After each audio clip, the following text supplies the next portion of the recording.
Honored guests, the Vice President of the United States and Second Gentleman Douglas Emhoff, accompanied by Secretary of Transportation Pete Buttigieg.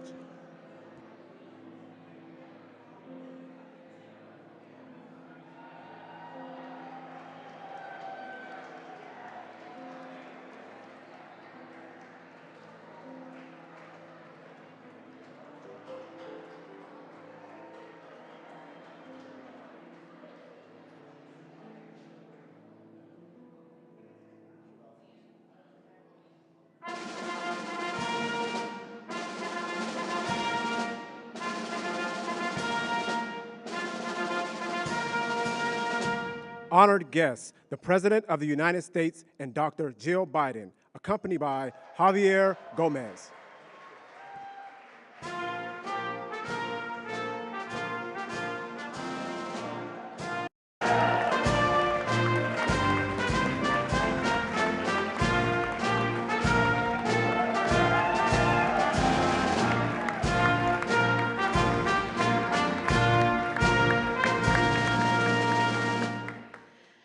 Thank you, everyone. Finally, we're all back at the White House together. And doesn't this feel great?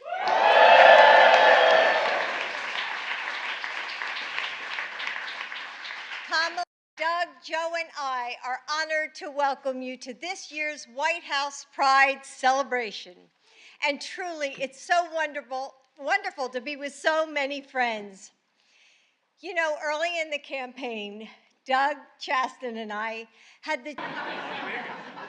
Yes. In Las Vegas, I remember. So it was late on a warm October night in Las Vegas, and we were all candidates' spouses at the time, but there was an energy in the air that brought us all together, and we had the chance to get to know one another. And we made a promise then that our next Pride celebration would be on the South Lawn of the White House.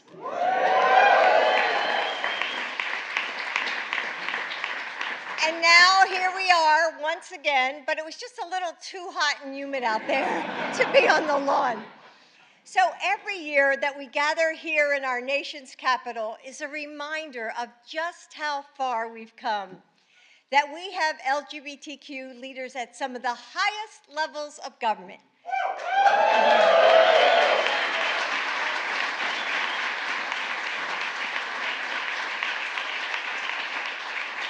That we can gather to celebrate all of you.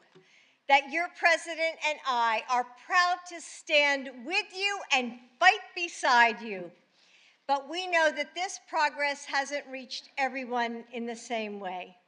We know that in places across the country, like Florida, Texas, or Alabama, rights are under attack. And we know that in small towns and big cities, prejudice and discrimination still lurk. It shouldn't take courage to be yourself. It shouldn't take courage to go to school and walk down the halls as the person you know you are.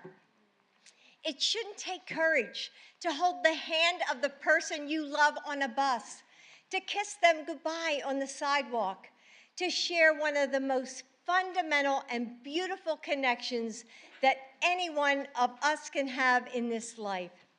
It shouldn't. But too often and in too many places, it still does. And in some way, all of you here today have called on that courage. And you've used your voice to say, we will not go back.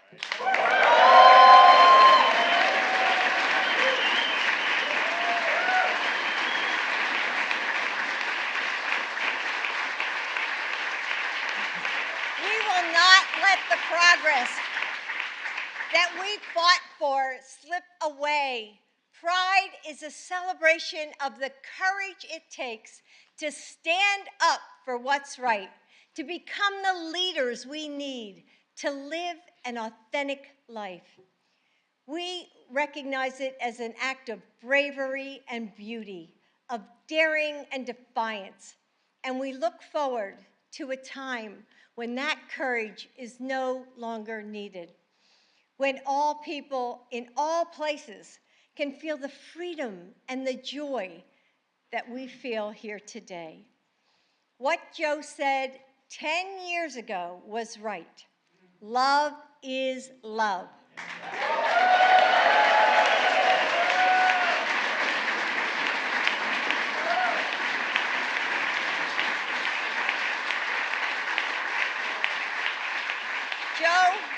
Joe and I are grateful for all of you, and we will never stop working for that future.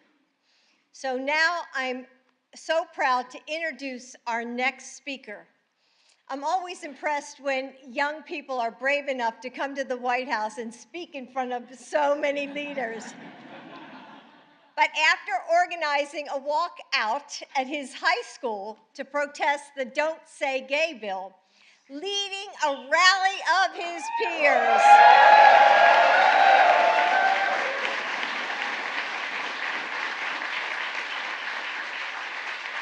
and publicly sharing his own story, I'm pretty sure that speaking at today's celebration is nothing he can't handle.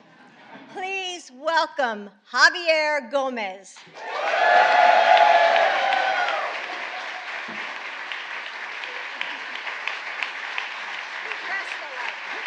Yes, we press the light.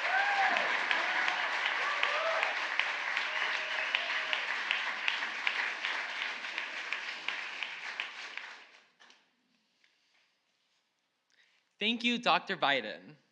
I'm honored to be with you today, an educator who champions students, as well as with the President, Vice President, and Second Gentleman.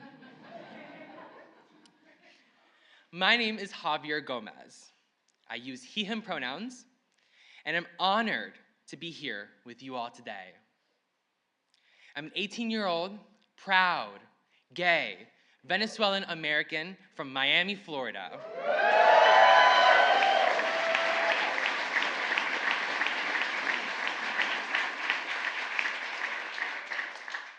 I graduated high school last week, and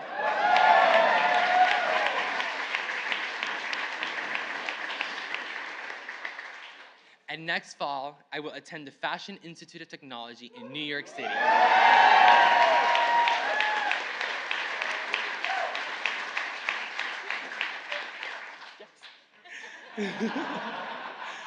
Oh my God, the Vice President told me it was a big deal. Oh my God.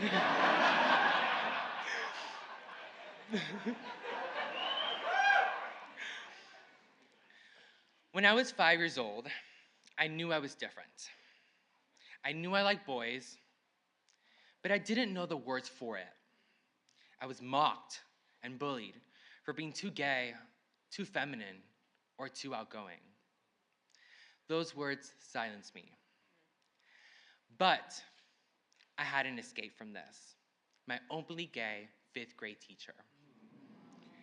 He created a classroom that made me feel welcomed. I even remember noticing his rainbow socks. It was a small but big symbol that gave me hope. As I grew older, coming out was a rocky process. But my 5th grade teacher provided me the support I needed to understand my identity. I fear other students in Florida and across the country would not be able to get the same support because of hateful legislation like the Don't Say Gay bill. But my presence here is a testament that we are fighting back.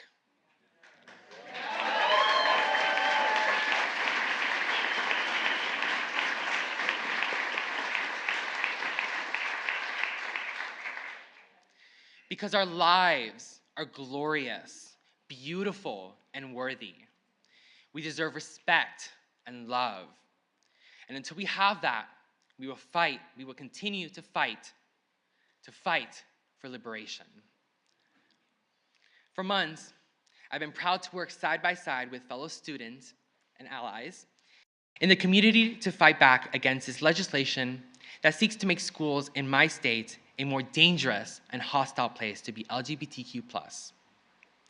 We have traveled endless hours to Tallahassee to advocate and testify against the Don't Say Gay bill.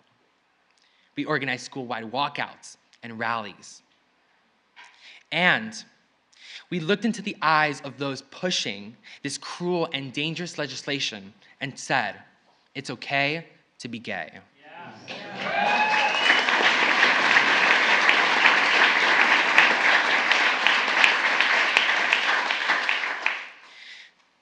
I'm fighting for the next little Javier, so he doesn't have to cry himself to sleep every night, aching that he wakes up normal. To all the supportive parents, youth activists, teachers, and allies, I am proud to stand here today with you and with a true leader.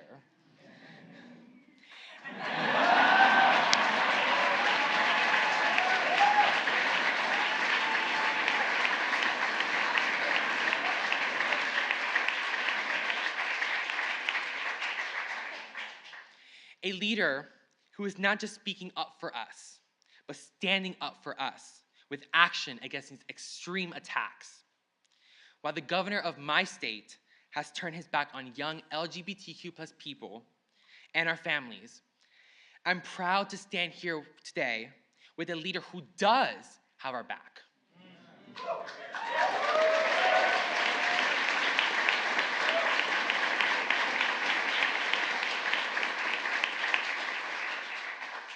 It is my greatest honor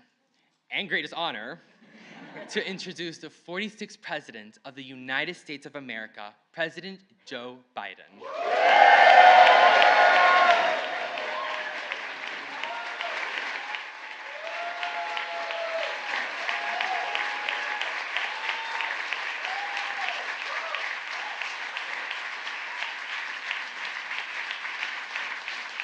Thank you.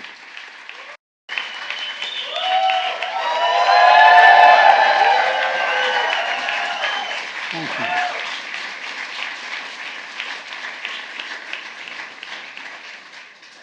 My name is Joe Biden. I'm Jill Biden's husband and Valerie Biden's brother.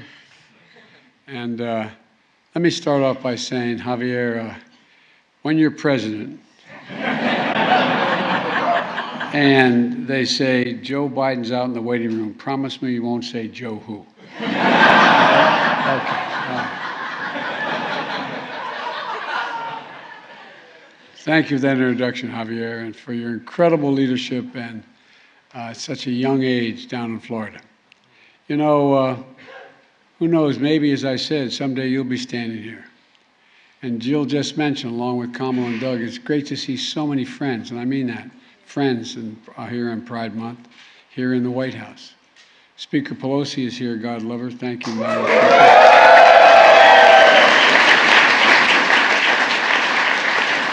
Majority Leader Chuck Schumer from New York.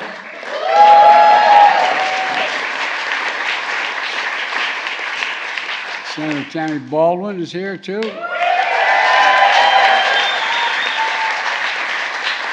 Congressman Dave Cicilline is here. And the senator who took my seat in the United States Senate, a guy named Chris Coons. Chris. And other members of the Equality Caucus. There are too many other people to mention by name. I shouldn't probably have started, but I want to say I acknowledge Judy and David Shepard, parents of Matthew Shepard.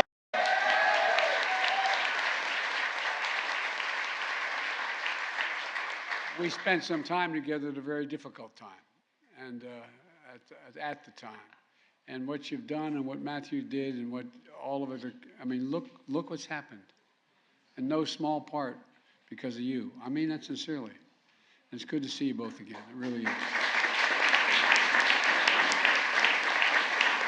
And by the way, it's almost exactly 7 years since the Supreme Court affirmed marriage equality in America. And Jim, you called me on the steps of the Supreme Court after that. Where's Jim? There you go. You called me. I got this phone call. when the court decision came down, and Jim was standing on the, I think you were on the steps of the Supreme Court when you called me, and you said, well, we did it. We did it. We did it. The victory is not just for you and John, but for the whole country. The whole country. And Jim, it's good to see you, pal. It really is. You know, and as a point of personal privilege, I want to acknowledge Sarah McBride. Sarah, where are you?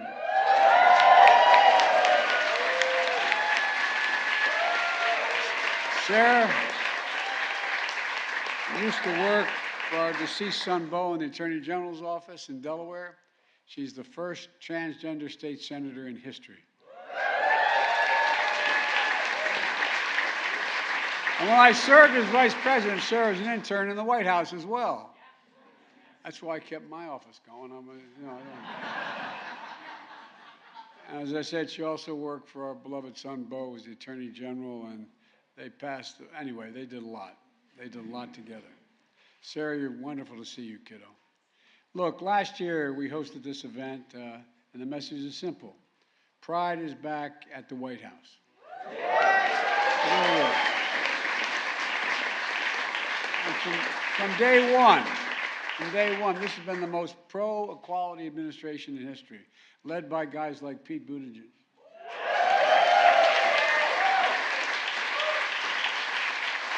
And so many others. I think we have more LGBTQ plus people than any administration or every administration combined. No, I really mean it. I really mean it. Because I promised when I got elected, I wanted my administration to look like America across the board. And we've done that. A record number of out and proud appointees at every single level of our government. And as I said, you know, Secretary Buttigieg, who needs no introduction, is doing an outstanding job of rebuilding America. And I mean that in a literal sense, and not just in terms of what he's doing in transportation, but he's helping rebuild pride in America. And you know,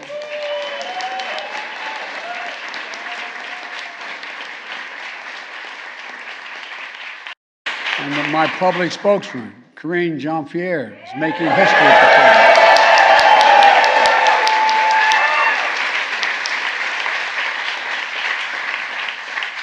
We're also joined by the Assistant Secretary of Health and Education and Human Services, Admiral Rachel Levin. And Undersecretary of Defense, Sean Steele. Where's the Undersecretary of Defense? There you go. Thank you very much for being here. The first and second transgender Americans to be Senate confirmed in American history. Let me say, as Commander-in-Chief, I'm proud to have ended the un-American ban on transgender Americans serving in our military.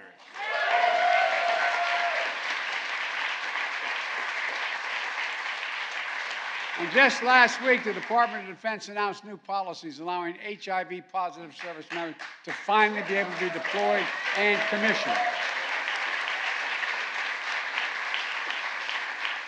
I'm also proud to have signed an executive order on my first day in office to combat discrimination against LGBTQI, plus Americans in housing, in healthcare, in education, in employment, financial services, and the criminal justice system.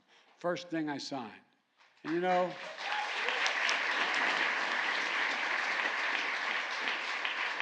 no one knows better than the people in this room. We have a lot more work to do. A lot more work to do.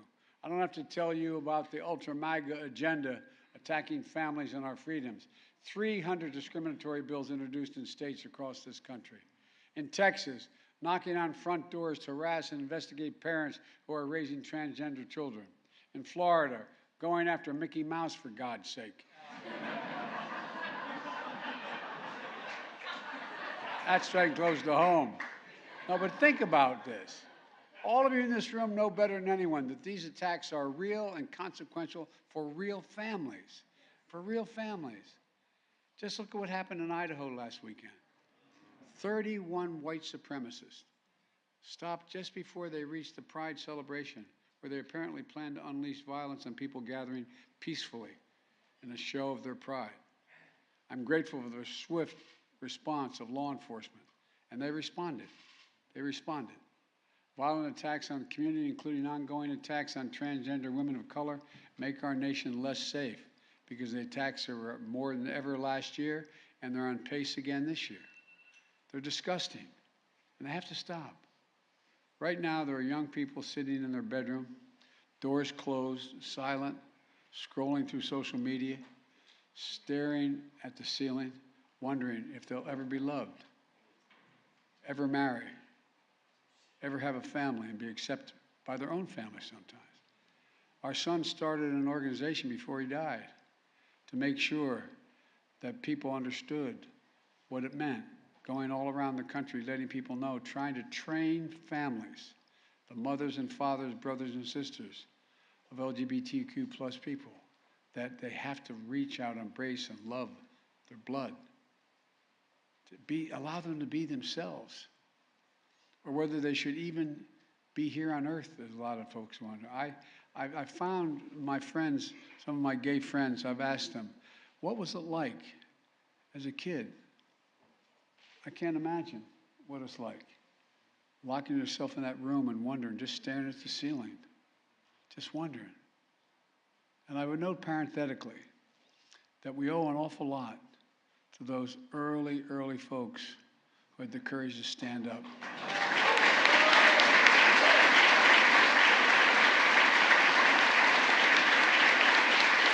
No, I really mean it. The message then was not only could you be physically beaten, but you'd lose your job. You couldn't, we owe so many people. And my message to all the young people, just be you. You are loved. You are heard. You are understood. You do belong. And I want you to know that as your president, all of us on this stage have your back. We have your back.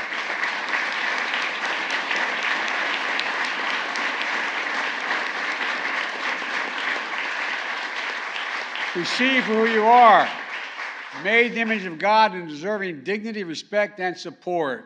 Today, I'm about to sign an executive order that directs key federal agencies to protect our communities from those hateful attacks and advance equality for families. My order will use the full force of the federal government to prevent inhumane practices of conversion therapy. This is the first time. This is the first time the federal government is leading a coordinated response against this dangerous, discredited practice. The executive order will also support mental health for children by addressing bullying and suicide and making our schools safer. Addressing the nation's mental health crisis is a key pillar of the unity agenda I announced in the State of the Union address.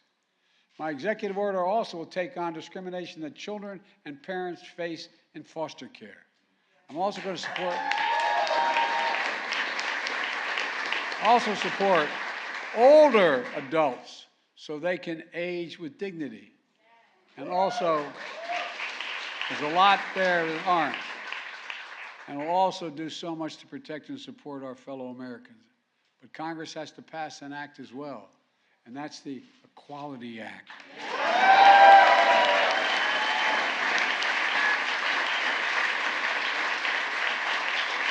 Which will enshrine the long overdue civil rights that protects all Americans, every American. Let me close with this. We're in a battle for the very soul of this nation, and that's not hyperbole. We're in a battle for the soul of the nation. When I look around this room here and all you here today, it's a battle I know we will win. We will win.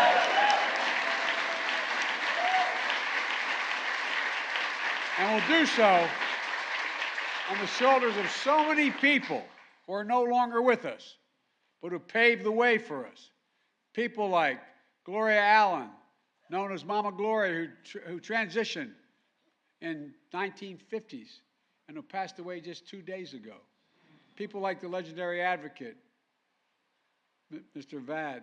You know, I mean, you go back and think of the people who passed away last month from cancer and who once said, the gay rights movement is the integral part of the American promise of freedom. To all here today, thank you for working to deliver the American promise of freedom. May God bless you all, and may God protect our troops. Now I'm going to sign an executive order. Joining me will be a group of young people who are standing up for equity and a promise of freedom, as well as a few other folks. So, folks, thank you. I know you've been standing a long time. Just sort of lean against one another. You're so crowded. We'll all work out, okay? Thank you, thank you. Thank you.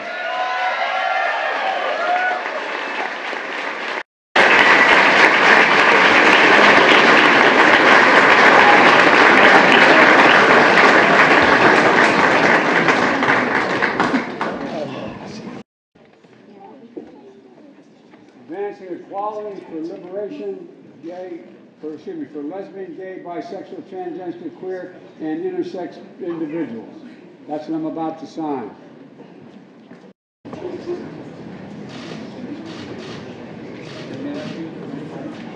And we usually give a pen to everyone who's part of this, but I only have one with me today, and Mr. President, it's yours.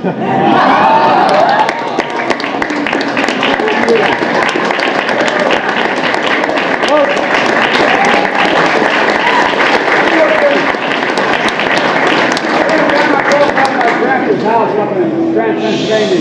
He yelled, "Joey, keep the faith." Our grandmother yelled, "No, spread the faith. Go spread it. Let's go."